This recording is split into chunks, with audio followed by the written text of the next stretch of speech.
नमस्ते मेरी प्यारी जनतागण, कैसे हैं आप सब। I hope you all people are doing good, great and safe at your places. मेरा नाम है पलक राजपूत, आप सभी की कॉमर्स वाली दीदी एक बार फिर से स्वागत करती हूं आप सभी का पढ़ ले 1130 कॉमर्स पे। आज का जो हमारा टॉपिक है वो बड़े समय बाद हम लोग अकाउंट्स करने वाले हैं और अकाउंट्स करने वाले हैं एंड आज बड़ा ही मजा आएगा अकाउंट्स करने में, क्योंकि फाइनली आज हम अकाउंट्स का प्रैक्टिकल पोर्शन चालू करने वाले हैं। यहाँ से सारा सफर आप लोगों के लिए प्रैक्टिकल पोर्शन होने वाला है, प्रैक्टिकल होने वाला है बेसिकली। ठीक है, तो आज से आप लोगों के प्रैक्टिकल का श्री गणेशाय नमः होने वाला है, तो इसलिए आज का वीडियो बड़ा स्पेशल होगा आप लोगों के लिए, क्योंकि जिसका इंतजार होता है कि थ्योरी पढ़ लिया, जितने भी कॉन्सेप्ट थे, जितना भी जो भी बेस बनाना था वो हम लोग पिछले चैप्टर्स में कवर कर चुके हैं और उसके वीडियोस आई होप आप सभी ने देख लिए होंगे। ठीक है, और आपको समझ में भी आया होगा। तो आज का चैप्टर हम लोग करने वाले हैं चैप्टर नंबर सुंदर सा 5, जिसका नाम है अकाउंटिंग इक्वेशंस। ठीक है, अकाउंटिंग इक्वेशंस को हमको देखना है, तो हमेशा की तरह एक जो रस्म है उसे निभाया जाए कि before starting the video make sure कि आप सभी ने चैनल को सब्सक्राइब कर दिया है, लाइक बटन को भी दबा दिया है, बेल आइकन को भी दबा दिया है, जिससे कि आपको कोई भी इंपॉर्टेंट अपडेट कभी भी मिस ना हो। ठीक है, एंड साथ ही साथ डिस्क्रिप्शन बॉक्स में दी जाएगी टेलीग्राम चैनल की लिंक, जिसको आपको याद से फॉलो कर लेना है, क्योंकि आप लोग बड़े ही खूबसूरत और बड़े ही सुंदर हैं, तो आप लोग फॉलो करेंगे। एंड साथ ही साथ आप हमें इंस्टाग्राम पर भी फॉलो कर सकते हैं @parle.in। तो चलो बिना किसी देरी के आज की खूबसूरत सभा का प्रारंभ करते हैं, आज के इस नए चैप्टर को शुरू करते हैं। ठीक है, तो बेसिकली आज हम लोग पढ़ने वाले हैं चैप्टर नंबर 5 अकाउंटिंग इक्वेशंस। अब इस ये जो डायग्राम दिया हुआ है उसमें आप लोगों को एक चीज दिख रही है कि ये है तराजू, जिसमें हम इक्वल देखते हैं, बैलेंस देखते हैं कि ये वाला साइड भी इक्वल आना चाहिए, ये वाला साइड भी इक्वल आना चाहिए, ये वाला साइड भी इक्वल आना चाहिए। ठीक है, तो यहाँ ये बता रहा है कि assets is equals to liabilities plus owners equity. अब ओनर्स इक्विटी क्या होता है, इसके लिए मैंने आपको बेसिक अकाउंटिंग टर्म्स पढ़ा रखी है, जहां पर मैंने आपको एक शब्द पढ़ाया था कैपिटल। ठीक है, तो ओनर्स इक्विटी को हम लोग कहते हैं कैपिटल। अगर आप लोगों ने अभी तक वो वीडियो नहीं देखी तो प्लीज डू वॉच दैट। तो इसमें सारी अकाउंटिंग टर्म्स के निकनेम्स होते हैं, वो सब कुछ बता रखा है, क्या होती हैं, कैसी होती हैं, वो सब कुछ समझाया हुआ है मैंने। ठीक है, तो लाइबिलिटीज प्लस ओनर्स इक्विटी हमेशा असेट्स के इक्वल होगी। ठीक है, तो ये आगे और पढ़ोगे तो समझ में आएगा कि ये क्यों होता है, ये assets is equals to liabilities plus capital क्यों होता है, या लाइबिलिटीज प्लस ओनर्स इक्विटी क्यों होता है। आज जब हम एक प्रैक्टिकल क्वेश्चन सॉल्व करेंगे तो उससे आप लोगों को ये खूबसूरत सा राज क्लियर हो जाएगा। ठीक है, तो सबसे पहले समझ लेते हैं कि अकाउंटिंग इक्वेशन का मीनिंग क्या होता है। तो मीनिंग इसका ये है कि an accounting equation is a mathematical expression है which shows that assets and liabilities of a firm are equal. ये एक मैथमेटिकल एक्सप्रेशन है। मैथमेटिकल एक्सप्रेशन क्यों? क्योंकि यहाँ पर आपको देखने को मिलेगा LHS is always equals to RHS। ठीक है, हमारा जो लेफ्ट हैंड साइड है वो हमेशा राइट हैंड साइड के इक्वल आना चाहिए। तो ये मैथमेटिकल एक्सप्रेशन है जहां पर आपकी असेट्स और लाइबिलिटीज हमेशा इक्वल दिखाई जाएंगी। ठीक है, तो द अबव इक्वेशन जो कि इक्वेशन है हमारी, ये assets is equals to liabilities plus owners equity, जिसका एक और नाम है कैपिटल। इसको मुझे आप लोगों को पेंसिल में लिख देना चाहिए। ठीक है, तो इसका नाम है हमारा सुंदर सा कैपिटल। ठीक है, थोड़ा सा और इसको वो कर सकते हैं हम, सॉरी, इरेजर पेन। ठीक है, हाँ अब सुंदर है कैपिटल। ठीक है, the above equation is also known as accounting equation, जिसको हम अकाउंटिंग इक्वेशंस भी कहते हैं और या फिर बैलेंस शीट इक्वेशन भी कहते हैं। बैलेंस शीट इक्वेशन इसलिए क्योंकि बैलेंस शीट का बैलेंस मैच होना चाहिए, और जिस व्यक्ति की बैलेंस शीट एक बार में टैली कर जाए, समझ लो भगवान की उसके ऊपर स्पेशल सी कृपा है। ठीक है, क्योंकि जनरली बैलेंस शीट टैली नहीं करते हैं, 1 रुपए से भी जो है कीमत कम पड़ जाती है, तो बहुत प्रॉब्लम आती है उस फेज से। पर हमारे साथ ऐसा नहीं होगा, क्योंकि हम लोग यहाँ पर बहुत सुंदर सुंदर ट्रिक्स देखने वाले हैं और क्वेश्चन को उस हिसाब से सॉल्व करेंगे जहां पर आपकी बैलेंस शीट एक बार में ही टैली हो जाएगी। ठीक है, तो ये हमने मीनिंग पढ़ लिया है कि हमारी जो अकाउंटिंग इक्वेशन है वो है एक mathematical expression. Underline the words जो मैं अंडरलाइन कर रही हूँ, जो कि ये बताता है कि असेट्स और लाइबिलिटीज जो है वो फर्म की वो इक्वल है। ठीक है, इक्वल होती हैं। इक्वल, उसमें हमने एक एक्सप्रेशन देखा है, हमने एक इक्वेशन को पढ़ा है जिसमें कहा है कि assets is always equals to liabilities plus owners equity. ठीक है, जो अबव इक्वेशन है उसको अकाउंटिंग इक्वेशन भी कहा जाता है या फिर बैलेंस शीट इक्वेशन भी कहा जाता है। एग्जाम में कुछ भी बोला जाए आपको इसी को याद में रखना है। ठीक है, अगर एग्जामिनर आपसे अकाउंटिंग इक्वेशन पूछता है तब भी आपको इसी के क्वेश्चन को सॉल्व करना है, अगर बैलेंस शीट इक्वेशन लिख दे तब भी आपको इसी के रूट को फॉलो करना है या इसी के फॉर्मेट को फॉलो करना है। ठीक है, डोंट कंफ्यूज। ठीक है, जब उस वक्त कंफ्यूज नहीं होना है। आज यहाँ कंफ्यूजन क्रिएट करोगे चलेगा, लेकिन एग्जाम में कंफ्यूजन नॉट एट ऑल। ठीक है, नहीं होना चाहिए बिल्कुल भी। तो मीनिंग पढ़ चुके हैं हम। अब कुछ चैप्टर को आगे पढ़ने से पहले या चैप्टर में आगे और जाने से पहले आप लोगों को कुछ चीज़ों को याद रखना है। याद रखना इन द सेंस कि उसको समझना है। समझना कैसे है कि इफेक्ट्स ऑफ ट्रांजैक्शंस, अब यहाँ पे आपको ट्रांजैक्शंस के इफेक्ट देखने हैं। मैंने एक चीज़ तो आपको पहले बता रखी है, तो यहाँ पर हम जितने भी ट्रांजैक्शन देखने वाले हैं उसके होने वाले हैं दो इफेक्ट। दो इफेक्ट से ज़्यादा कोई इफेक्ट नहीं होगा, कोई तीसरा इफेक्ट नहीं होने वाला है, सॉरी, पर दो इफेक्ट होंगे। ठीक है, मैंने आपको पहले ही बताया था कि every transaction has two effects, debit और क्रेडिट। हमने ये चीज़ पढ़ चुके हैं। हमने जो पिछले थ्योरी पार्ट को कवर किया उसमें मैंने ये सारी बातें पढ़ा चुकी हूँ आपको। तो उन्हीं इफेक्ट ऑफ ट्रांजैक्शन में आपको ये देखना है कि अगर कोई भी इंक्रीज हो रहा है या डिक्रीज हो रहा है किसी भी असेट में अगर इंक्रीज हो रहा है या डिक्रीज हो रहा है तो वो असेट साइड पर ही किया जाएगा। अगर हमारी असेट बढ़ रही है या कम हो रही है तो उसको हम लोग असेट साइड के ऊपर ही मैनेज करेंगे। ठीक है, या फिर हमारी कोई भी इंक्रीज या फिर डिक्रीज लाइबिलिटी के अंदर हो रहा है तो उसको लाइबिलिटी साइड पर ही करेंगे। अब बेसिक सी बात है कि असेट में कम या असेट कम होगी या असेट बढ़ेगी तो हम असेट को ही इंक्रीज और डिक्रीज करेंगे। ये हमारी लाइबिलिटी का एक और सुंदर सा नाम मैंने आप लोगों को याद करवाया था, वो है हमारी चिंता। हमारे सर का बोझ है, हमें उसको देना ही देना है। ठीक है, लाइबिलिटी हमारे लिए चिंता है। तो अगर लाइबिलिटी हमारी बढ़ती है या लाइबिलिटी हमारी कम होती है तो उसको हम लाइबिलिटी साइड पर ही एडजस्ट करने वाले हैं।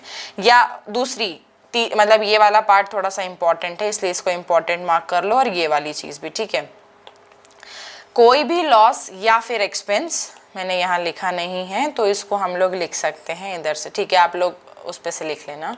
हाँ ठीक है, कोई भी लॉस या फिर एक्सपेंस हमेशा डिडक्ट किया जाएगा हमारी कैपिटल से। अगर आपको लॉस हो रहा है या आपको एक्सपेंस हो गया है, कोई खर्चा हो गया है, तो उसको हम कैपिटल से माइनस कर देंगे, हटा देंगे। या फिर प्रॉफिट या फिर कोई भी इनकम, ठीक है, इनकम हम हमेशा हमारी कैपिटल के अंदर ऐड करेंगे। अब आप जैसे जैसे प्रैक्टिकल क्वेश्चंस करते जाओगे आपको ये सारे क्वेश्चंस को करने की प्रैक्टिस और इन्हीं सारे ट्रांजैक्शन के इफेक्ट को याद करने की प्रैक्टिस होती चली जाएगी। ठीक है, अब एक स्पेशल वन है तो स्पेशल वन हम हमेशा अलग से पढ़ते हैं। ये क्या हार्ड बीट बना दी मैंने आज तो। स्पेशल वन है, स्पेशल वन में आपको ये पढ़ना है कि ऐसा हो सकता है, ये तो हमने जो ट्रांजैक्शन पीछे पढ़े हैं ये होते हैं वन साइड वाले। ठीक है, मतलब अपोजिट साइड पे इनके इफेक्ट्स हो रहे हैं। अब यहाँ पर आपको ट्रांजैक्शन पढ़ने सेम साइड पर जिनके अपोजिट डायरेक्शन में इफेक्ट हो रहे हैं। ठीक है, जैसे कि एक एसेट बढ़ेगी तो दूसरी एसेट घटेगी। अब इसका एग्जाम्पल देखें हम तो एग्जाम्पल ऐसे देख सकते हैं कि मैं फर्नीचर लेकर आई हूँ फॉर कैश। ठीक है, मैंने फर्नीचर लेकर आई हूँ तो मेरा कैश जो है वो कम हो जाएगा, लेकिन वहीं पर मेरी दूसरी एसेट फर्नीचर जो है वो बढ़ जाएगी। ठीक है, वो मेरी बढ़ जाएगी। तो एक एसेट मेरी कम हो रही है और दूसरी एसेट मेरी बढ़ रही है। या फिर हम दूसरा एग्जाम्पल ले लें। दूसरा एग्जाम्पल लेने के लिए मुझे मेरे डेटर्स से पैसे लेने थे। डेटर्स हमने पढ़ रखे हैं कौन है, जिनसे हमें पैसे लेने पड़ते हैं, ये हमारी एसेट होती है, इनसे मुझे पैसे लेना बाकी है। तो ये मेरे लिए मेरी एसेट है, मुझे इनसे लेने से 5 लाख रुपीज़ मुझे इनसे लेने हैं। तो अब इन डेटर्स ने मुझे पैसे दे दिए। ठीक है, पूरा कैश मुझे रिसीव हो गया है, कैश में पेमेंट किया है, मुझे इन्होंने पूरा पेमेंट कर दिया है 5 लाख रुपए का। तो मेरी जो डेटर्स है वो मेरी बैलेंस शीट में पहले दिख रहे होंगे 5 लाख रुपए पे, लेकिन अब मुझे कैश मिल गया, मेरे डेटर्स ने मुझे पैसे दे दिया, तो मुझे इन डेटर्स को जीरो बताना पड़ेगा क्योंकि ये मेरी बैलेंस शीट को अफेक्ट कर रहा है, तो ये होगा कम और वहीं पर मेरी कैश जो है वो बढ़ जाएगा। तो वो हो सकता है कि ट्रांजेक्शन सेम साइड पर अपोजिट डायरेक्शन में काम कर रहे हों, कि एक असेट बढ़ेगी, मतलब एक असेट बढ़ेगी और एक असेट कम हो जाएगी। तो वो एग्जाम्पल, सबसे बेस्ट एग्जाम्पल यही है कि आपको डेटर से पैसे लेने थे, उन्होंने पैसे दे दिए, तो आपको पैसे देने पर डेटर्स आपके खत्म हो जाएंगे, जीरो हो जाएंगे या कम हो जाएंगे, थोड़ा कम पेमेंट करेंगे जैसा भी केस होगा, और वहीं पर आपको कैश रिसीव होगा तो आपकी दूसरी असेट वहीं पर बढ़ जाएगी। ठीक है, दूसरी चीज है यहाँ पर कि इंक्रीज इन लाइबिलिटी या डिक्रीज इन अनदर लाइबिलिटी। यहाँ पर क्या हो सकता है कि आपकी कोई लाइबिलिटी, किसी लाइबिलिटी के बढ़ने से दूसरी लाइबिलिटी डिक्रीज हो रही है। ठीक है, वो वाला केस कैसा होगा कि आपको आपके क्रेडिटर्स जो हैं उनको आपको पैसे देने थे। क्रेडिटर्स कौन होते हैं? हमारी चिंता, जो हमारी लाइबिलिटी बनती हैं, उनको आपको से 1 लाख रुपए देने हैं।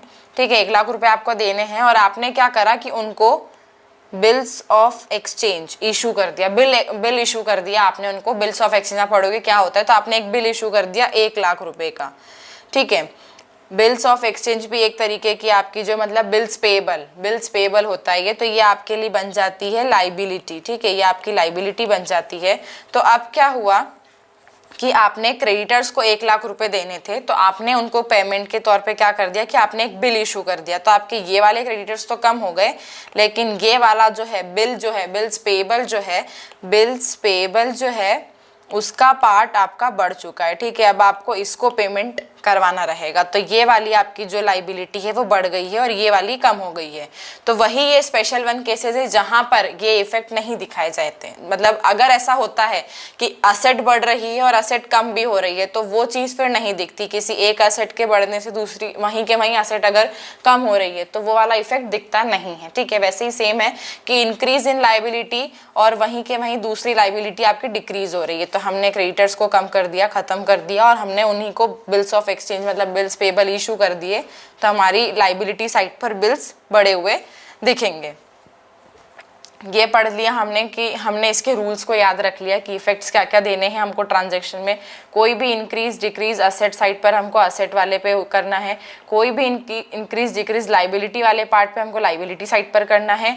लॉस या फिर एक्सपेंस हमेशा कैपिटल से डिडक्ट किया जाएगा, प्रॉफिट या फिर इनकम हमेशा कैपिटल में ऐड किया जाएगा। ठीक है, अब स्पेशल वन है, और आज आप लोगों के लिए मैंने कहा है जैसे आप लोगों को प्रैक्टिकल क्वेश्चन सॉल्व करना रहेगा, तो आज फाइनली हम लोग प्रैक्टिकल क्वेश्चंस की तरफ बढ़ने वाले हैं और आज आपका पहला प्रैक्टिकल हम यहीं सॉल्व करने वाले हैं। मैं आपको कुछ 4 या 5 प्रैक्टिकल सॉल्व करवाऊंगी, बाकी के आप लोग बुक से सॉल्व करेंगे, और जो भी आपको समझ नहीं आएगा वो मुझे आप डाउट सेशन हम जिस दिन करेंगे जिस दिन हम डाउट सेशन करेंगे उस दिन आप मुझे वहां पर अपने जो भी डाउट्स हैं वो आप मुझे भेज सकते हो। ठीक है, और अगर बीच में कुछ समझना है तो बिल्कुल कमेंट सेक्शन आप लोगों के लिए इसीलिए बनाया गया है कि अपने डाउट्स को पूछें। ठीक है, इसके नोट्स भी बहुत, अब होगा क्या ना कि अकाउंट्स के नोट्स ऐसे रहेंगे कि इन चैप्टर में आपको नोट्स आप ड्यूरिंग द वीडियो भी प्रिपेयर कर सकते हो, और हम लोग भी आपको हमारे जो हैंड रिटन नोट्स हैं वो भी आपको बनाकर दे देंगे, क्योंकि अब ये चैप्टर्स थोड़े अच्छे हो गए हैं और सारी चीज़ें टेक्निकली मैनेज हो गई हैं, तो अब नोट्स बहुत जल्दी आ जाएंगे। ठीक है, जो नोट्स नहीं डले हैं अभी तक वो भी फटाफट इन वर्क इन प्रोग्रेस है अभी हाल फिलहाल। ठीक है, ये भी मैं पढ़ा चुकी हूँ वर्क इन प्रोग्रेस क्या होता है। तो आज हमारा पहला क्वेश्चन है जिसमें आपको ये टी.एस. ग्रेवल से लिए गए क्वेश्चन है पहली चीज़, और ये सारे जो खूबसूरती बनी हुई है चित्रकारी, ये मेरी बुक है, तो यहाँ से ये क्वेश्चन लिया गया है। ये सॉल्व मतलब टी.एस. ग्रेवल से ये क्वेश्चंस लिए गए हैं। अगर आप कोई सी और बुक भी प्रेफर कर रहे हैं तो सॉल्यूशन तो एक ही उस पे होने वाला है। ठीक है, ऐसा नहीं है कि इस बुक वाले अलग करवाएंगे, ये वाले बुक अलग मेथड को फॉलो करेंगे। मेथड तो एक ही फॉलो होना है। क्वेश्चंस अलग अलग प्रकार के हो सकते हैं, अलग अलग टाइप्स के हो सकते हैं, तो वो आपके ऊपर है कि आप कैसे सॉल्व करते हैं। ठीक है, तो आज हमारा पहला क्वेश्चन है जिसमें हमको देखना है खूबसूरत सी अकाउंटिंग इक्वेशन को बनाना है। तो क्वेश्चन क्या लिखा है, prepare an accounting equation on the basis of following transaction. अब अकाउंटिंग इक्वेशन बनाने के लिए ना कुछ फॉर्मेट को फॉलो करना पड़ता है। अब वो फॉर्मेट क्या होता है, वो फॉर्मेट मैं आपको यहाँ रफ में ड्रॉ कर देती हूँ। तो फॉर्मेट में आपको लिखना है इधर वैसे तो यहाँ पर सीक्वेंस नंबर दिए हैं, इन केस कभी डेट दे दे तो डेट लिख सकते हो, पर डेट जनरली होती नहीं है। अभी हाल फिलहाल 11th में डेट नहीं होती है, तो यहाँ पर है, आप यहाँ पर सीक्वेंस नंबर डाल सकते हो। ऐसी सुंदर सी line, wow what a line. फिर आप यहाँ लिख सकते हैं पर्टिकुलर्स। ठीक है, पर्टिकुलर्स लिखने पर आप एक लाइन ड्रॉ करोगे, फिर आप जाओगे assets is equals to liabilities plus capital. ठीक है, ऐसी सुंदर सी लाइन ड्रॉ करोगे, इधर भी और एक यहाँ भी ड्रॉ करोगे। अब वैसे तो ये क्वेश्चन छोटा है, पर अगर जैसे यहाँ पे आपको असेट्स कौन सी दिख रही हैं, एक दिख रहा है कैश, एक दिख रहा है गुड्स, एक दिख रही है मशीनरी, तो यहाँ असेट्स के नीचे ना छोटे छोटे कॉलम बना दो कि ये मेरा कॉलम बन जाएगा कैश के लिए, ये मेरा कॉलम बन जाएगा गुड्स या फिर स्टॉक के लिए। स्टॉक ही लिखें उसको तो ज़्यादा बेटर है, इतनी बड़ी लाइन खींच दी। ठीक है, तो कैश का कॉलम ऐसे कर दो, फिर बनाओ स्टॉक। मेरे पास जगह कम है, आप लोग अपनी कॉपी में कर सकते हैं। ऐसे ही सो ऑन मशीनरी, फिर उसके बाद में लाइबिलिटी आपको दिख रही है, क्रेडिटर्स आने वाले हैं आपके पास में, तो क्रेडिटर्स आपकी लाइबिलिटी हो जाएगी। ठीक है, कैपिटल का अलग ही होता है, कैपिटल में और कुछ नहीं होता है, कैपिटल ओनर्स इक्विटी होती, तो वो कैपिटल अपने कंटिन्यू हो जाएगी। लाइबिलिटी में और कुछ आपको दिख रहा हो ऐसा, बस अभी हाल फिलहाल तो आपको क्रेडिटर्स ही दिख रहे हैं, बस इतना ही है। ठीक है, पर क्योंकि मेरे पास जगह नहीं है तो मैं यहाँ पर एक ही उसको फॉलो करूंगी, लेकिन आपको जितनी भी असेट्स दिखती हैं तो आप उनको लिखो, और जितनी भी लाइबिलिटी लिखती हैं उसको आप सब कॉलम में लिखो, और उनके नीचे उनके ट्रांजैक्शन को लिखना है। फॉर सपोज कि अगर आप स्टॉक खरीद रहे हो तो आप स्टॉक के कॉलम में उसको ऐड करोगे और पैसे में से उसको माइनस करोगे, या फिर आपने उधार में परचेस करा है तो क्रेडिटर्स में प्लस करोगे और स्टॉक में भी उसको प्लस कर दोगे। ठीक है, तो चलो क्वेश्चन को स्टार्ट करते हैं। तो क्वेश्चन हम यहाँ सॉल्व करने वाले हैं इधर पे, तो पहले देख लें, पहले मैं फॉर्मेट ड्रॉ कर लेती हूँ इसका। ठीक है, मेरे हिसाब से फर्स्ट सीक्वेंस नंबर पर्टिकुलर्स, ठीक है, पर्टिकुलर, फिर लूंगी मैं assets, sorry, is equals to liability plus capital. ठीक है, तो मैं इनके सब हेडिंग्स नहीं डाल रही हूँ कि मेरे पास में क्या क्या असेट्स आई हैं या क्या क्या हुआ है, क्योंकि मेरे पास पे स्पेस नहीं है। लेकिन आप लोगों की नोट कॉपी को आप हॉरिजॉन्टल करके लिख सकते हैं। ठीक है, वर्टिकल मत लिखना, हॉरिजॉन्टल करके लिखना। वर्टिकल में एक साथ आएगा नहीं, हॉरिजॉन्टल उसको कर देना तो आ जाएगा वो। तो पहले क्वेश्चन पढ़ लेते हैं। पहला क्या है, स्टार्टेड बिजनेस विथ कैश। अब हम इसको इसके इफेक्ट देखेंगे। अगर हमने बिजनेस स्टार्ट करा है तो मेरे पास में एक तो आया होगा कैश, कैश आया है और कैश को मैंने अपने बिजनेस में डाला है, तो मतलब मेरी कैपिटल भी क्रिएट हुई है। जो भी चीज़ मैं क्रिएट करने वाली हूँ, जो भी चीज़ मैं पहली बार अपने बिजनेस को स्टार्ट करने में लगाने वाली हूँ, वो सब एज अ कैपिटल काउंट किया जाएगा। तो यहाँ पर वहाँ क्या लिखा हुआ है कि started business with cash of ₹70,000। 70,000 से मैंने कैश को स्टार्ट किया है। तो मैं यहाँ पर पर्टिकुलर में सीरियल नंबर 1 डालकर क्या लिखूंगी, बिजनेस स्टार्टेड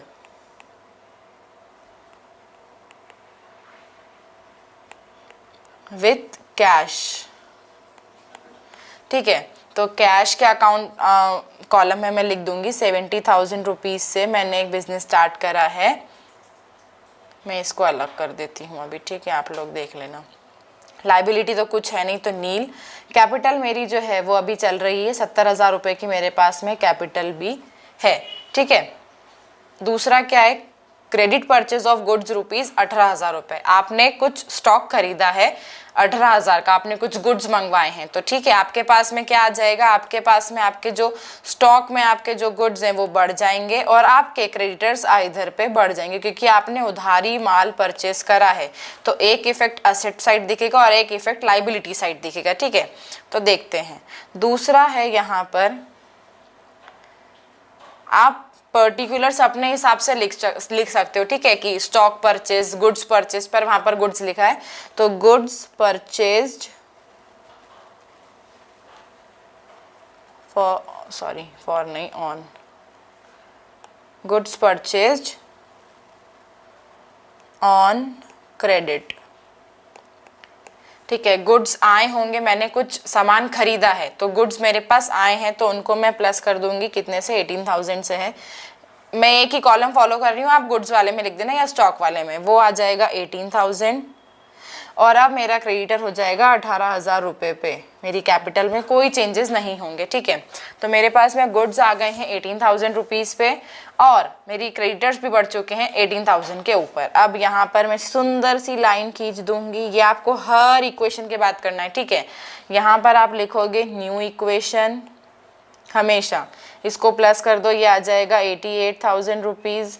आपके क्रेडिटर्स आएंगे 18,000 रुपये और 70,000 रुपये की आपकी कैपिटल। देख लो 88,000 रुपीज़ आपकी एसेट से, सॉरी, ठीक है, और लाइबिलिटी में क्रेडिटर्स 18,000 रुपये और कैपिटल आपके पास में 70,000 रुपये हैं, तो मतलब assets is equals to liability plus capital. 70 plus 18,000 हो जाता है 88,000 रुपीज़। ठीक है, तो आपके पास में ये आ चुका है। फिर अगला ट्रांजैक्शन क्या है, तीसरा, payment made to creditors in full settlement of 17,500। अब आपने क्या करा कि आपने पेमेंट पे कर दिया। ठीक है, तो यहाँ पर हम लिख सकते हैं पर्टिकुलर्स में पेमेंट मेड टू क्रेडिटर्स। अब हम पेमेंट किया होगा तो हमारा कैश गया होगा, यहाँ पे लिखा है बैंक वैंक कुछ नहीं। हाँ ठीक है, कुछ नहीं लिखा है, कुछ भी नहीं लिखा है, दैट मीन्स हमने कैश पेमेंट करी है। हमेशा इस बात को याद रखो कि अगर कुछ नहीं लिखा है तो कैश पेमेंट हुई है। ठीक है, जब तक बुक वाला, क्वेश्चन वाला, एग्जामिनर सैल्यूट मारकर ये चीज़ ना बोले कि हमने उसे चेक दिया है या बैंक के थ्रू पेमेंट हुआ है, तब तक कुछ भी अज्यूम नहीं करना है। तब तक एक ही चीज़ अज्यूम करनी है कि हमारा जो पेमेंट हुआ है वो बाय कैश किया है हमने। ठीक है, तो आज यहाँ पर भी कुछ नहीं लिखा है इसलिए हमने हमारे कैश से पेमेंट किया है। तो कैश में से 17,500 जो हैं वो माइनस हो जाएंगे। ठीक है, अब थोड़ा सा पार्ट ऐसा है कि कुछ समझना रहेगा आप लोगों को। तो मेरे पास में क्रेडिटर्स जो हैं वो थे कितने, 18,000 के, लेकिन वो बड़े ही अच्छे हैं, वो मुझे जानते हैं, तो उन्होंने बोला कि आप अपने वाले हो तो 500 का डिस्काउंट आपको मिल जाएगा, आप 500 रुपये मुझे कम दे दो। तो वो 500 रुपये मेरे लिए क्या बन जाएगी, इनकम, कि मुझे 500 रुपये कम देने पड़ेंगे। ठीक है, तो वो मेरे हो जाएंगे कैपिटल में प्लस। हमने पीछे रूल पढ़ा ना इधर कि कोई भी प्रॉफिट या फिर इनकम हम करने वाले हैं कैपिटल में ऐड। ठीक है, तो 500 रुपीज़ हमने कैपिटल में ऐड कर दिए इस ब्रैकेट का। और दूसरी चीज़, हाँ ये समझाना भूल गई हूँ, इस ब्रैकेट का मतलब होता है अकाउंट्स में माइनस का साइन। ठीक है, ऐसा यहाँ पर ऐसा माइनस नहीं लिखते हैं, ऐसा ब्रैकेट बना दो तो समझ में आ जाता है कि हाँ कि आप लोग माइनस कर रहे हैं। तो ये 17,500 मेरे कैश में से चले गए और मेरा जो है, सॉरी, क्रेडिटर्स को मैं कंप्लीटली माइनस करूंगी। ठीक है, उन्हें ज़ीरो कर दूंगी क्योंकि उन्होंने यहाँ पे बोल दिया है कि मैंने फुल सेटलमेंट में उन्होंने 17,500 को एक्सेप्ट किया है, तो मतलब मेरे 18,000 क्रेडिटर्स ख़त्म हो चुके हैं और 500 रुपये की मुझे जो है इनकम हो गई है, क्योंकि मुझे 17,500 रुपये देने पड़े, 18,000 नहीं देने पड़े, 500 रुपये मुझे कम देने पड़े हैं। तो अब वापस से वही पार्ट कि आप ऐसी सुंदर सी लाइन खींचें, फिर न्यू इक्वेशन बनाओ। ठीक है, हर ट्रांजैक्शन के बाद आपको न्यू इक्वेशन लेनी है। तो 88 में से 17,500 माइनस करोगे, तो मैं कैलसी पे कर रही हूँ, आप लोगों को बुक पे करना है। ठीक है, मतलब खुद ही करना है गाइस। तो 88,000 माइनस 17,500 इक्वल्स टू 70,500।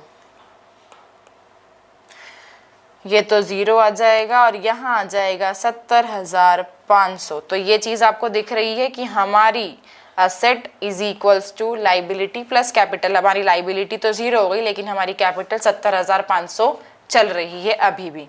अब नेक्स्ट ट्रांजेक्शन क्या है कि purchase of machinery for rupees cash 20,000 रुपये। अब मैं इक्वेशन नहीं बनाऊंगी, आप लोग हर बार इक्वेशन बनाने, क्योंकि मेरे पास जगह नहीं है, मुझे यहीं कंप्लीट कराना है। तो फोर्थ ट्रांजेक्शन आ जाएगा मेरा यहाँ पे मशीनरी परचेज्ड। ठीक है, मशीनरी परचेज्ड आ जाएगी मेरी। बड़ी सस्ती मशीन खरीदी इन लोगों ने, 20,000 की मशीन ले ली है। तो 20,000 की मशीन जाएगी तो 20,000 रुपीज़ जो हैं वो कैश में पेमेंट किया है, क्योंकि यहाँ पर बैंक वैंक कुछ ठीक है लिखा हुआ है फॉर कैश। तो 20,000 रुपीज़ कैश में से माइनस होंगे, प्लस मशीनरी वाले असेट के सब हेड्स में मशीनरी वाले कॉलम में 20,000 रुपीज़ मेरे ऐड हो जाएंगे। Due to lack of space मैं यहाँ पर नहीं लिख सकती हूँ, लेकिन अपनी कॉपी में प्लीज सुंदरता से मेंटेन करो। मैं फोटो भी मंगवा सकती हूँ टेलीग्राम ग्रुप पर उसका, ठीक है। तो ये हो जाएगा। लाइबिलिटी और कैपिटल में कोई चेंजेस नहीं आएंगे, क्योंकि ना तो मुझे कोई इनकम हुई है तो मैं कैपिटल में ऐड करूँ, ना ही मुझे कोई लॉस हुआ है तो मैं कैपिटल में माइनस करूँ, और ना ही मेरी कोई लाइबिलिटी क्रिएट हुई है। मैंने कैश पेमेंट किया है तो कैश में से ही मैंने उसको माइनस कर दिया है, प्लस अपने असेट्स वाले साइड पे उसको प्लस कर दिया है। लास्ट वाला ट्रांजेक्शन है कि डेप्रिसिएशन ऑन मशीनरी इज ₹2,000 रुपये। तो हमने डेप्रिसिएशन पढ़ा है कि fall in value of fixed asset is known as depreciation. तो हमारी जो ये मशीनरी है उसमें जो मशीनरी है उसमें डेप्रिसिएशन हुआ है, तो डेप्रिसिएशन का सुंदर सा नाम लिखते हुए 2,000 रुपये डेप्रिसिएशन के माइनस हो जाएंगे यहाँ पर, ठीक है। और डेप्रिसिएशन लॉस होता है आपके लिए, तो एक्सपेंस, लॉस क्या, डेप्रिसिएशन आप लोगों के लिए एक्सपेंस बनता है, तो उस एक्सपेंस को हम कैपिटल में से भी माइनस करेंगे और हमारी लाइबिलिटी नील रहेगी।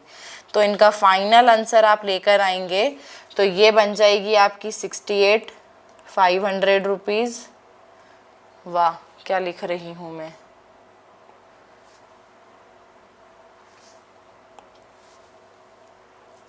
68,500 और 70 में से 20 गए, 20 ये 20,000 और ये 20,000 तो कैंसिल ही हो गया, प्लस माइनस माइनस हो गया, ठीक है। 70,500 में से 2,000 जाएंगे तो 68,500 आपके पास में बचने वाले हैं, ठीक है।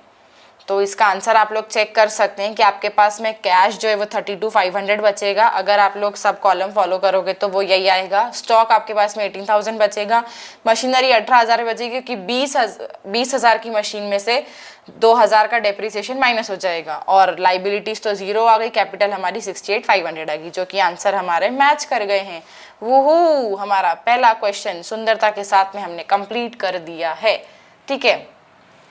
तो ये वाला क्वेश्चन तो हो गया। अब अगला क्वेश्चन करेंगे हम। ये वाला क्वेश्चन हम लोग सॉल्व कर चुके हैं, मतलब ये वाला कौन सा, फर्स्ट क्वेश्चन हमारा हो गया, जिसका हमारा 68,500 मैच हो गया। अब हम चलते हैं अगले क्वेश्चन की तरफ, जो कि है हमारा क्वेश्चन नंबर 11। इसको हम यहीं के यहीं सॉल्व कर रहे हैं, मतलब किसी भी क्वेश्चन को ना वहीं के वहीं सॉल्व करने की कोशिश करो। जैसे यहाँ पर लिखा है स्टार्टेड बिजनेस विद कैश, तो मतलब कैश में प्लस होगा और कैपिटल में भी प्लस होगा। फिर है रेंट रिसीव 2,000 रुपये, तो रेंट हमारा इनकम होगी हमें, तो रेंट इनकम प्लस हो जाएगी, और इधर कैपिटल में भी प्लस हो जाएगा, क्योंकि एनी इनकम और profit will going to be added in capital, ठीक है, will be added in capital, जो भी तुमको लेना हो। फिर है एक्रूड इंटरेस्ट, मतलब इंटरेस्ट आपका ड्यू हो गया है, आपको मिलने वाला है पर अभी तक मिला नहीं है, तो वो भी आपके लिए सॉर्ट ऑफ इनकम होती है। तो ये मैं अपने एक्रूड इनकम का एक कॉलम बनाऊंगी एसेट साइड पर, उसमें प्लस करूंगी और कैपिटल में भी प्लस करूंगी। कमीशन रिसीव्ड इन एडवांस, अब ये जो है ना, ये वाला कमीशन आपके लिए बन जाएगा लाइबिलिटी।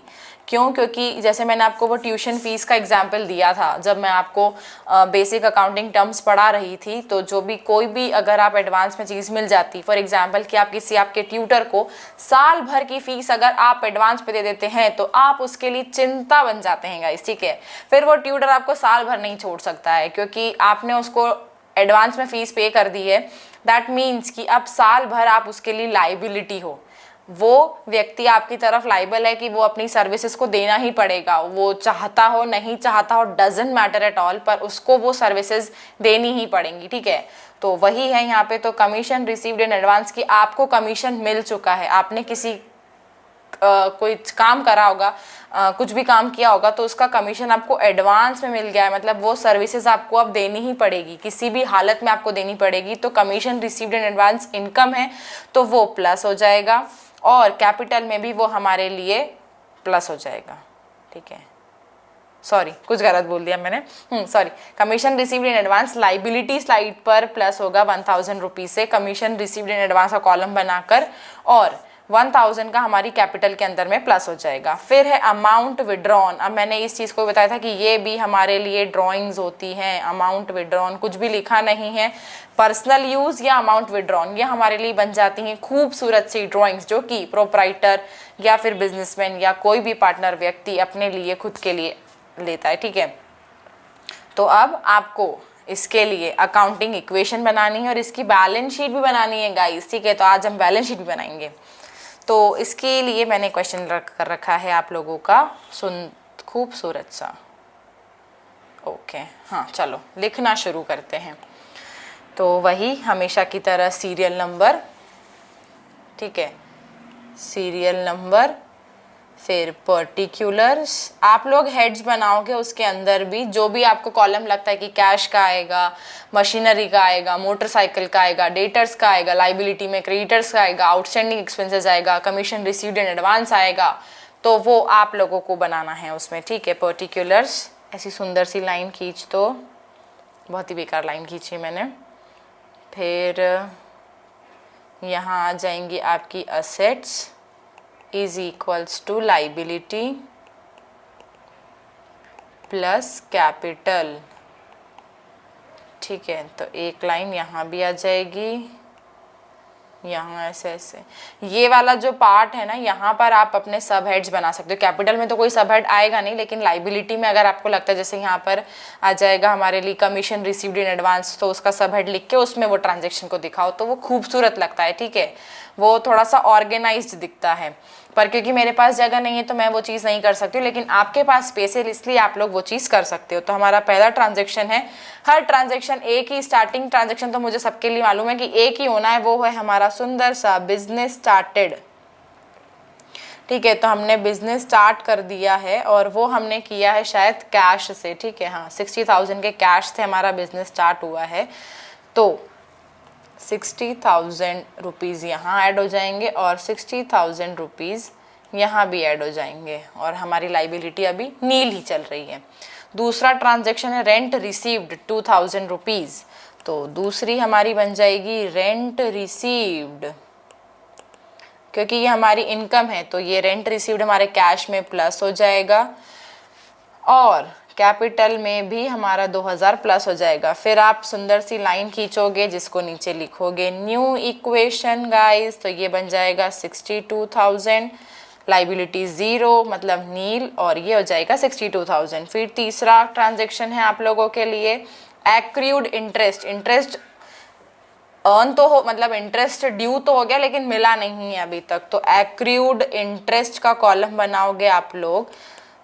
ये भी आपकी इनकम है, तो इसलिए असेट साइड पर एक्रूड इंटरेस्ट का कॉलम बनाओगे। वहां पर मैं बोल इसलिए रही हूँ क्योंकि ये कैश में प्लस नहीं होगा, कैश में मिला नहीं तो कैश में प्लस कैसे करोगे, इसलिए एक्रूड इंटरेस्ट का कॉलम बनाओगे और वहां पर जाकर लिखोगे शायद 2,000 रुपीज़ है ना, नहीं 500, हाँ 500, और कैपिटल में भी ये इनकम है तो ये प्लस हो जाएगा 500 रुपीज़।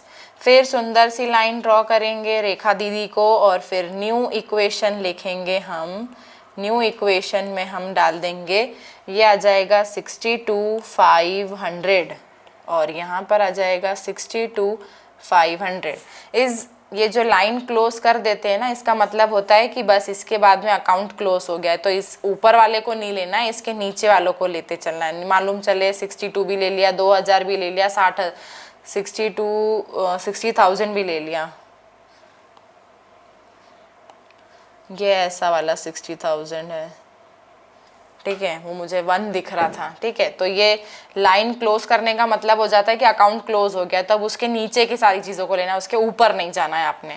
ठीक है, अब फोर्थ वाला ट्रांजैक्शन है हमारा कमीशन रिसीव्ड इन एडवांस, जो कि मेरे लिए है चिंता। कमीशन रिसीव्ड इन एडवांस के लिए आप लाइबिलिटी में कॉलम क्रिएट करोगे, जहाँ पे आप ये 1,000 रुपीज़ को लिखोगे, 1,000 रुपीज़ को लिखोगे, और क्योंकि ये आपको कैश में मिलने वाला है तो आप इसको कैश में ऐड करेंगे 1,000 रुपीज़। ठीक है, तो ये बन जाएगा, क्या प्लस किया है मैंने, तो ये आ जाएगा आप लोगों के लिए 63,500 लाइबिलिटी 1000 रुपीज़ की और कैपिटल 62,500 की, 63,500, 63,500, ठीक है, इक्वल आ रहा है हमारा। अब हमारा फिफ्थ ट्रांजेक्शन है जो हम देख लें, वो है हमारे लिए अमाउंट विड्रॉन, मतलब 5,000 की मैंने ड्राइंग्स कर दी हैं, तो अमाउंट विड्रॉन लिख दो या फिर सिंपल से सीधे से अक्षरों में लिख दो कि ड्राइंग्स। तो ड्राइंग्स अमाउंट विड्रॉन कुछ नहीं बोला है, मतलब कैश में से निकाला है, तो कैश में से डिडक्ट कर दो 5,000 रुपये को लाइबिलिटीज़, ठीक है। कैपिटल में से भी ड्राइंग्स को माइनस करते हैं, मैंने सिखाया था जब मैं ये चीज़ें पढ़ा रही थी, तो ठीक है।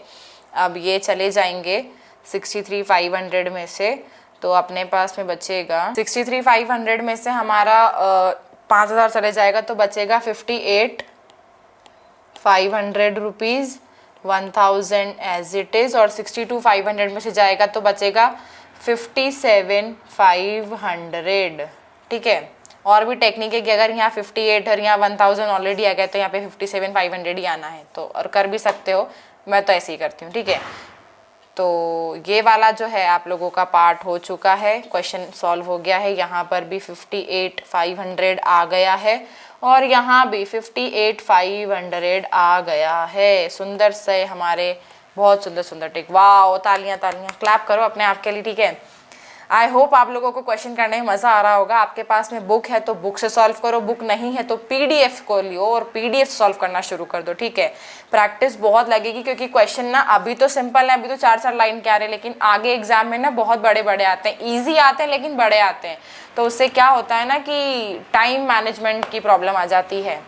तो अभी आप लोगों के लिए इस हफ्ते में एक और सरप्राइज आने वाला है, तो उसके लिए भी तैयार रहो, ठीक है। तो चलो अगला क्वेश्चन सॉल्व करते हैं, उसके पहले हम एक पेज को ऐड कर लें यार, ठीक है। ये वाला पार्ट हमारा हो गया है, अब हम यहाँ पर एक पेज को ऐड कर लेते हैं, ओके। तो अब है हमारे पास में क्वेश्चन नंबर 12 और आज का ये हमारे लिए आखिरी क्वेश्चन होने वाला है गाइस, ठीक है। तो चलो शुरू कर देते हैं इसके लिए भी। अब इसमें भी पहले क्या है कि स्टार्टेड बिजनेस विद कैश, तो वही कैपिटल में प्लस कैश में प्लस, ठीक है। पेड रेंट इन एडवांस, आपने रेंट एडवांस में पे कर दिया है, आपने प्री पेड कर दिया है, तो ये आपकी असेट बन जाएगी और आपके कैपिटल, हाँ प्रीपेड, सॉरी कैपिटल में कुछ नहीं होगा इसका। Rent in paid rent in advance आप प्रीपेड रेंट बनाओगे, 300 रुपये वहाँ ऐड करोगे और कैश में से माइनस कर दोगे। Purchase goods for cash ₹5,000 and credit, तो कैश में से 5,000 माइनस कर दोगे, लाइबिलिटी में क्रेडिटर्स में 2,000 प्लस कर दोगे और स्टॉक में 5 और 2 7,000 रुपये को प्लस कर देंगे। गुड्स को आपने सोल्ड फॉर ₹8,000 कॉस्टिंग 4,000, तो आपने 4,000 के गुड्स को भेजा है 8,000, बेचा है 8,000 रुपये में, तो ये 4,000 रुपये का जो है वो आपको प्रॉफिट होने वाला है और जिसको आप अपनी कैपिटल में कर देंगे प्लस, ठीक है। और 4,000 को स्टॉक में से माइनस करोगे, 8,000 को कैश में मिलने वाला है पैसा, हाँ ठीक है, कैश में आप लोग 8,000 को प्लस करोगे, ठीक है। ये इफेक्ट आप दोगे अपने ट्रांजैक्शन नंबर 4 का। Paid salary 450 and salary outstanding being 100 रुपये, तो आप सैलरी में से मतलब कैश में से 450 तो माइनस कर दोगे, ठीक है। और 100 रुपये की आउटस्टैंडिंग सैलरी का सुंदर सा कॉलम बनाकर वहाँ पर 100 रुपये लिखोगे और कैपिटल में से भी 100 रुपये को माइनस कर दोगे क्योंकि वो आपके लिए एक्सपेंस बन रही है, ठीक है, वो आपकी एक्सपेंसेस में आ जाएगी, ठीक है। तो सैलरी वाला, हाँ, तो paid salary 450 and salary outstanding being 100, तो ये कैश में से माइनस हो जाएगी।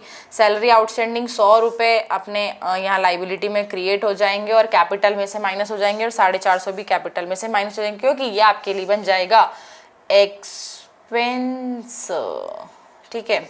फिर है bought motorcycle for personal use, ऐसा क्यों लग रहा है, कैसा क्वेश्चन कर चुके हैं अपन पहले भी, कोई बात नहीं और कर लेंगे, ठीक है। तो bought motorcycle for personal use, personal use का मतलब क्या होता है मेरी सुंदर सी जनता, ड्राइंग्स, ठीक है। तो ये हमारे कैश में से माइनस हो जाएगी क्योंकि हमने यहाँ कुछ नहीं लिखा है, मतलब आपने कैश में ही खरीदी होगी और कैपिटल में से माइनस हो जाएगी, ठीक है। चलो इस क्वेश्चन को सॉल्व करते हैं अब, सुंदर सी lines, okay. Serial number, okay, particulars, फटाफट फुर्ती से, अब देर नहीं करनी है, मैंने हेड्स बता दी कैसे लिखना है क्या लिखना है आप लोगों को। तो फटाफट से सॉल्व करते हैं। छोटा सा क्वेश्चन है, particulars assets is equals to liability plus capital. ठीक है, और ये लाइन ड्रॉ कर देते हैं। पहला वाला है बिजनेस स्टार्टेड। आप लोग सब हेड्स के अंदर ही हेडिंग डाल के लिखो। अगर लगा तो मैं अपनी कॉपी में एक बहुत सुंदर तरीके से क्वेश्चन को सॉल्व करके उसका फोटो आप लोगों के लिए इसी चैनल पर अपलोड करवा दूंगी, जिससे आप लोग देख सकोगे कि क्वेश्चन को लिखना कैसे, मतलब आंसर को कैसे सॉल्व करना, सॉल्यूशन देना कैसे। अगर समझ में नहीं आया होगा तो, अदरवाइज आ गया होगा तो वेरी वेल डन, पर अगर नहीं आया होगा तो इन केस मैं आप लोगों के लिए वो चीज़ डलवा दूंगी। ठीक है, बिजनेस स्टार्टेड हमने करा है कितने से, 10,000 रुपये से हमारा बिजनेस शुरू हुआ है। तो कैश में आ जाएंगे 10,000 रुपीज़ एंड कैपिटल में आ जाएंगे 10,000 रुपीज़। फिर है पेड रेंट इन एडवांस। अब हमने कोई चीज़ एडवांस में पे कर दी है तो सेकेंड ट्रांजेक्शन आ जाएगा पेड रेंट इन एडवांस। फटाफट से लिखना है अपने को। तो आपने कितने का रेंट एडवांस में पे करा है, 300 रुपये का। इतना छोटा सा रेंट, छोटू सा रेंट इतना सा, तो 300 रुपये के रेंट को माइनस करोगे कैश में से और वहीं असेट में एक कॉलम बनाओगे जहां पर लिखोगे प्रीपेड रेंट और वहां पर इस 300 रुपये को ऐड करोगे। ठीक है, फिर सुंदर सी लाइन को खींचोगे, रेखा दीदी को खींचोगे और वहां लिखोगे न्यू इक्वेशन और ये आ जाएगा 10,000, लाइबिलिटी बीइंग नील और कैपिटल बीइंग 10,000। हमारा थर्ड ट्रांजेक्शन है हमारे लिए purchase goods for cash 5,000, credit 2,000 रुपये। अब all in all purchase goods हुए हैं। ठीक है, गुड्स परचेज करे हैं आपने तो 7,000 के गुड्स आए तो वो स्टॉक वाले में आप ऐड करोगे। कैश आपने 5,000 डाला था तो 5,000 रुपये जो हैं आपके कैश से माइनस करोगे और 2,000 के आपने क्रेडिटर्स लिए थे तो 2,000 के क्रेडिटर्स को यहाँ पर बुक करोगे। लाइबिलिटी में क्रेडिटर वाला हेडिंग डालना और उसमें 2,000 रुपये लिख देना और फिर सुंदर सी लाइन को खींच देना है। फिर लिखना है न्यू इक्वेशन। न्यू इक्वेशन के बाद में 10 और 7 17, 17 में से 5 गए तो बचेंगे 12,000 रुपये और लाइबिलिटी बीइंग 2,000, कैपिटल बीइंग 10,000। तो ये हो गया ना, इधर 12,000 रुपये, इधर 2, इधर 10,000, 12,000 रुपये हमारे आ चुके हैं हमारे पास में और हम लोग अभी सही तरीके से काम कर रहे हैं। फिर है fourth transaction sold goods for cash 8,000 being costing 4,000। तो आपने मतलब 4,000 के गुड्स को 8,000 में बेचा है तो सोल्ड गुड्स सुंदर सा ऐसा लिखो। ठीक है, गुड्स कितने के बेचे हैं, 4,000। स्टॉक में से 4,000 को माइनस करो, कैश में 8,000 को प्लस कर दो क्योंकि पेमेंट हाथ में 8,000 मिलने वाला है और इस 4 में से 8 में से मतलब 4,000 के गुड्स को 8,000 में बेचा है तो मतलब 4,000 का प्रॉफिट कमाया है तो उस प्रॉफिट को हम हमारी कैपिटल में प्लस कर देंगे। फिर हम लाइन खींच देंगे और हम लिख देंगे यहाँ पे न्यू इक्वेशन। ठीक है, न्यू इक्वेशन। तो 12,000 और 8 20 और 4 में गए तो बचेंगे हमारे पास में 16,000 रुपये। ये 2,000 और ये आ जाएंगे 14,000 रुपये। गाइज आप लोग देख सकते हैं कि हम कितनी सुंदरता से क्वेश्चन सॉल्व कर रहे हैं और हमारे क्वेश्चन एक के बाद एक सही आ रहे हैं। हमारी बैलेंस शीट, इसकी बैलेंस शीट बनानी है ना, ठीक है, बैलेंस शीट बनवा दूंगी मैं आप लोगों की। फिफ्थ ट्रांजेक्शन है ये हमारे लिए खूबसूरत सा, bought motorcycle, sorry, paid salary 450, salary outstanding being 100 रुपये। तो आपने सैलरी पे कर दी है। ठीक है, सैलरी पेड, सैलरी पे करिए, 450 कैश दिया है तो कैश में से 450 रुपीज़ माइनस कर दोगे। आउटस्टैंडिंग सैलरी 100 रुपये तो लाइबिलिटी में आउटस्टैंडिंग सैलरी 100 रुपये क्रिएट करोगे। सैलरी एक्सपेंस है तो 450 यहाँ से भी माइनस करोगे और 100 रुपये यहाँ से भी माइनस करोगे। ठीक है, सैलरी आउटस्टैंडिंग है ना। फिर इसको कैपिटल में से, यहाँ से मतलब कैपिटल में से, फिर आ जाएगा न्यू इक्वेशन। तो 16,000 में से ये गए तो मतलब मान लो अपने पास में बचेंगे, अगर 500 जाते तो बचते 15,500, पर यहाँ पर बचेगी 15,600, नहीं 300, नहीं ज़्यादा बोल रही हूँ, 550 रुपये, हाँ 15,550 रुपये। वाह, 555 वाला साबुन आता है ना, सॉरी ठीक है। 15 और 4 15,900 और 50, हाँ 16,000, ठीक है। यहाँ बचेगा 2100 का शगुन आप लोगों को मिलने वाला है लाइबिलिटीज़ में। 2000 प्लस 100 रुपये, 2100 रुपये। 14,000 में से गए आपके पास में से 500, तो बचेंगे 13,500, 13,450। अब इसको प्लस करोगे तो 15,550 ही आने वाला है। 13 और 2 15 और 400 और 1 500, 550, ठीक है। ये हमारी कैलकुलेट हो गई। फिर आएगा हमारा 6th वाला पार्ट, जो कि है bought motorcycle for personal use. 3,000 मतलब हम ड्राइंग्स कर रहे हैं, और ये मोटरसाइकिल हमारी बिजनेस के लिए नहीं आएगी, इसलिए इसकी कोई अलग से कॉलम नहीं बनेगा। तो यहाँ सिंपल सी आप लिख सकते हो, पूरा लिखना पड़ जाएगा ये वाला तो, ठीक है। Bought motorcycle for personal use, ठीक है।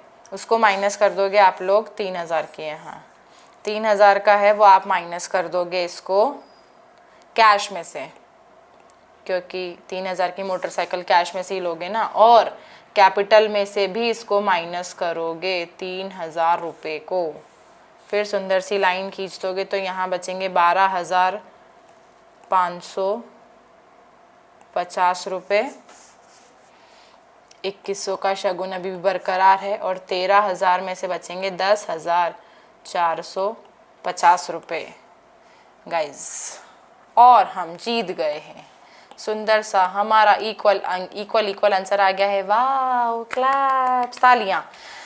चलो, तो ये क्वेश्चन हमारे सॉल्व हो गए। इसका आप आंसर भी चेक कर सकते हो, देख लो। कैपिटल आपकी 10,400 आ रही है, असेट्स आप मतलब कैश बचना चाहिए 9,250, प्रीपेड रेंट इतना, स्टॉक इतना, सैलरी लाइबिलिटीज़ में सैलरी और क्रेडिटर्स इतने। तो ये वही है कि आप जब सब हेड्स बनाओगे तो आपके पास में हर सब हेड्स के अंदर इनका अमाउंट आपको शो हो जाएगा, ठीक है। मैंने सब साथ में कर लिया था तो इसलिए मेरा आंसर ऐसा आया, ठीक है। पर कोई बात नहीं। अब बची बात इसकी बैलेंस शीट की, तो चलो इसकी बैलेंस शीट बनाते हैं। अब बैलेंस शीट में यहीं बनवा देती हूँ। बैलेंस शीट में ज़्यादा कुछ नहीं लगता है, ठीक है, यूँ ही बन जाती है वो। तो बैलेंस शीट का फॉर्मेट ऐसा होता है, बैलेंस शीट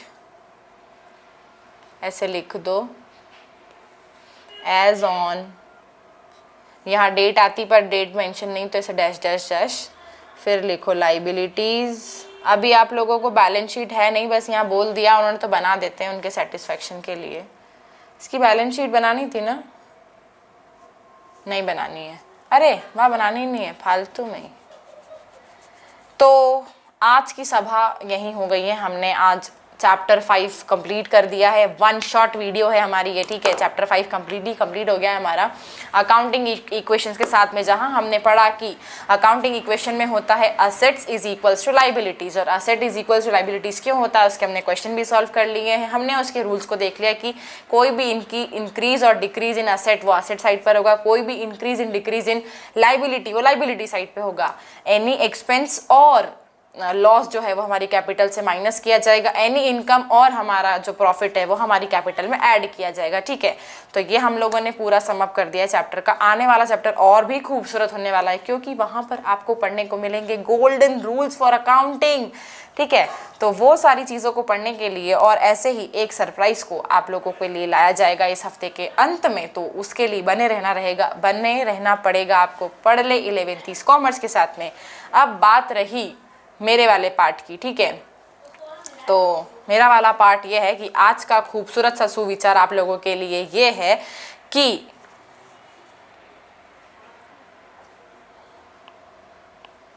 लिख कर बता रही हूं, be a deserving person,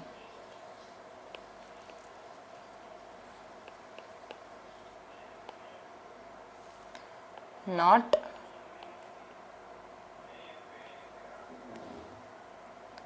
demanding.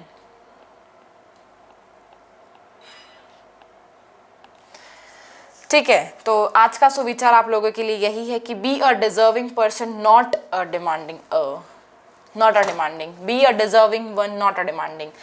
Demanding वाले मत बनो कि डिमांड कर रहे हो हमको ये भी चाहिए वो भी चाहिए। डिजर्विंग बनो कि आप ये डिजर्व करते हो, ठीक है, इसलिए आपको ये चीज़ मिली है। डिमांड नहीं करना है हमें डिजर्विंग बनना है।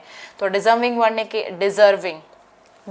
बनने के लिए हमें करनी पड़ती है बहुत सारी प्रैक्टिस, हार्ड वर्क और पेशेंटली काम करना पड़ता है, ठीक है। डिमांड करने पर तो ज़िद्दी हो जाते हैं बच्चे, अकड़ू हो जाते हैं, एरोगेंसी शो करते हैं अपनी, लेकिन डिजर्विंग में हमेशा हम कर्टसी, पोलाइटनेस और हमारे जो वो होता है ना एक सुंदर सा नेचर हम बाहर लेकर आते हैं, ठीक है। तो डिजर्विंग पर्सन बनिए, सक्सेस भी अपने आप मिल जाएगी एंड पढ़ाई में खूबसूरत से मार्क्स भी आपको मिल जाएंगे।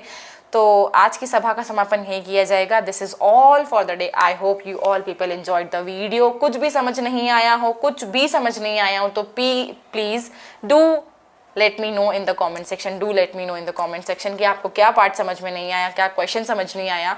आप लोगों के लिए डाउट सेशन भी किया जा रहा है, तो उसमें अपने भरपूर भंडारे के साथ में डाउट्स को पूछो।